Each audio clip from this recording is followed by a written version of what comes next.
thu vật tên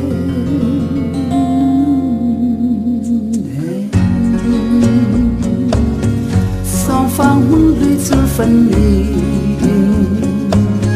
rong huy ngày đi doan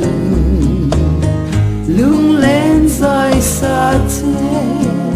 thu và nu nên tên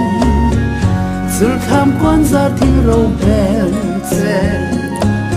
có bụi chen em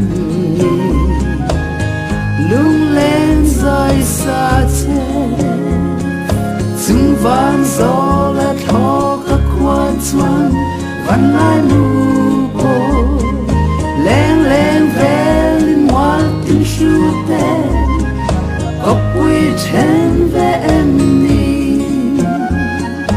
hey mà yang a lung lên về bộ in đi chuan in em su mon ngon chu vật tên doang in lâu trung tha la su mon ngon chu vật tên lung lên thu siêu du nang chu vật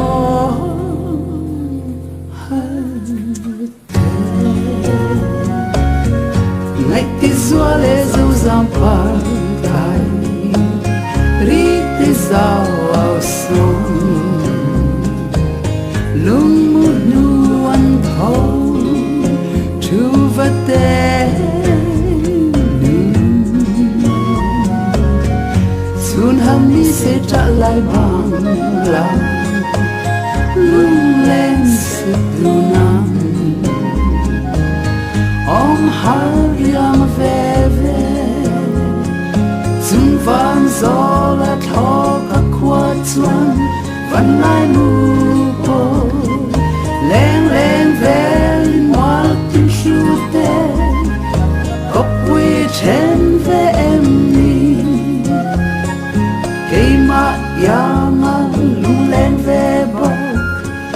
in đi chuan in em su mon ngon chu vật tên doang in lâu trung tha la